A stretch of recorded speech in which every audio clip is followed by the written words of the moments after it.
Aston Martin's massive boost for 2023. The 2023 Aston Martin Formula 1 Challenger came out on Monday night, and the AMR 23 has a lot of details that are worth looking at more closely. And unlike some of its competitors who have used the word evolution over and over again while showing new cars that looked a lot like old cars, with 23 liveries on them, Aston has gone big. Almost entirely new car, half new driver lineup, and a brand new headquarters that ambitious billionaire executive chairman Lawrence Stroll has called a game changer. Can, however, Aston Martin compete at all this year? Alonso had some very optimistic quotes as well, which we will get to later on in the video. Aston Martin's original design for the AMR 22 was one of the most unique on the grid. It had a high-waisted, undercut side pod solution with a row of extra cooling gills on its top to help with the car's overall cooling needs. It also had a high nose and a raised section in the middle of the front wing,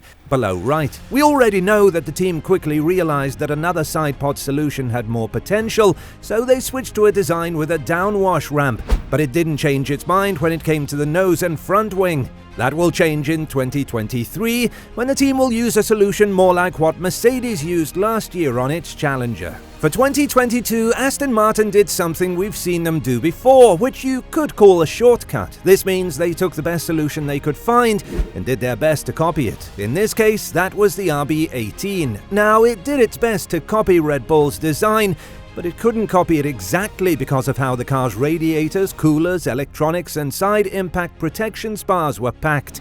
The main bodywork was almost an exact copy of the RB18's downwash ramp, right down to the swage line that Red Bull added at the second pre-season test. But Aston Martin couldn't make up the difference in the inlet because it didn't have the RB18's open-top, retracted upper leading edge like the AMR 23 does. The team has taken the idea for the design and made it better in a number of interesting ways. The design of the Aston Martin seems to be somewhere between the original design of the RB18 and the one used by McLaren starting in Singapore. The undercut under the inlet has been greatly increased to improve airflow, both in front of and behind the car. The AMR 22 had a central body that was more rounded and a swage line, but the AMR 23 has a much flatter side that looks a lot like the Ferrari F175 from last season, right down to the small step undercut that runs the length of the side pod. Because this side is flatter, the designers were able to give the car a more hunched shoulder, and like Alpine did last year, Aston Martin put a channel in the downwash ramped section,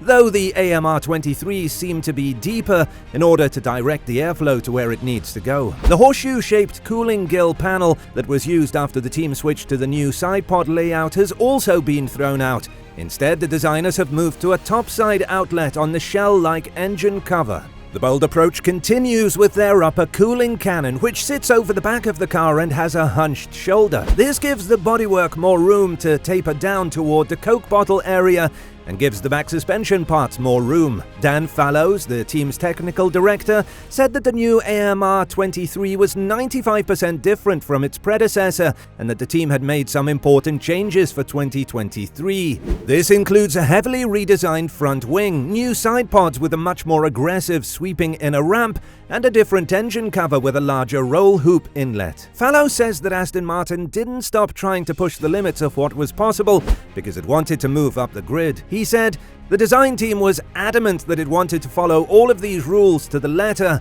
We want to move up the grid and start competing with the teams at the front." AMR 23 is a big improvement on the car we worked on in the second half of 2022. It's better in every important way. It makes the most of the solutions we thought would give us the best performance and reflects the shared vision we have built over the past few months.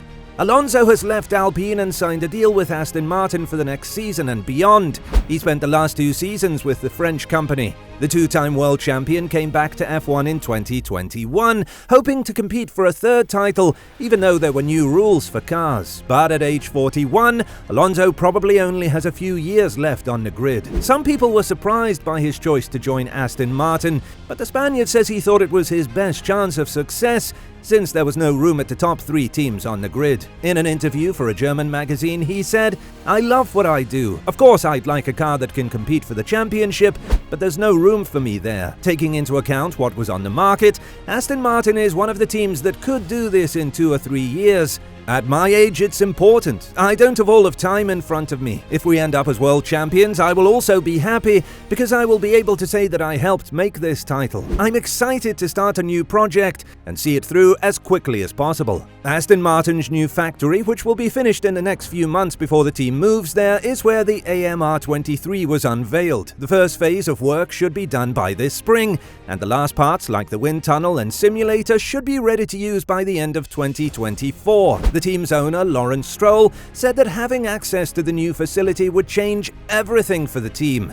This year's move into our new state-of-the-art factory is more than just a serious statement of intent, he said. It will considerably strengthen and empower every single individual in this organization, helping us to deliver on our ambition to narrow the gap to the front of the grid and, in time, become genuine championship frontrunners. Aston Martin might not want to raise expectations before the next season starts, but they will have to deal with a lot of attention in 2023. After adding another world champion to their team of drivers, the team must show that they can move out of the middle of the pack. Most of the teams in F1 haven't been able to compete with the top 3 teams because they don't have enough money, but Aston Martin will run out of excuses if they don't reach their goals. Aston's 5-year plan to compete for championships is met with skepticism, so next year must be the first sign that this goal is to be taken seriously. After putting a lot of money into infrastructure and people over the past few years, team owner Lawrence Stroll will be excited to see his team make big steps and show what it can do in 2023. The rest of the F1 community will have the same hope, since the Silverstone-based team, when it was called Force India and Racing Point, did better with much less money. Even though the budget cap has made up for this disadvantage, it still takes away an excuse for Aston Martin as they try to move up the field this year. Last season, the team kept getting better, and the fact that they kept getting better in the second half of the year is hard to deny. But beating Alpine and McLaren, let alone closing the gap to the frontrunners, will be a much bigger challenge. What are your expectations for the Aston Martin team? We think it will be very interesting to see how well Fernando Alonso and Lawrence Stroll partnership works, and will AM be at least somewhat competitive? Let us know your thoughts and opinions in the comments below, and see you in the next video.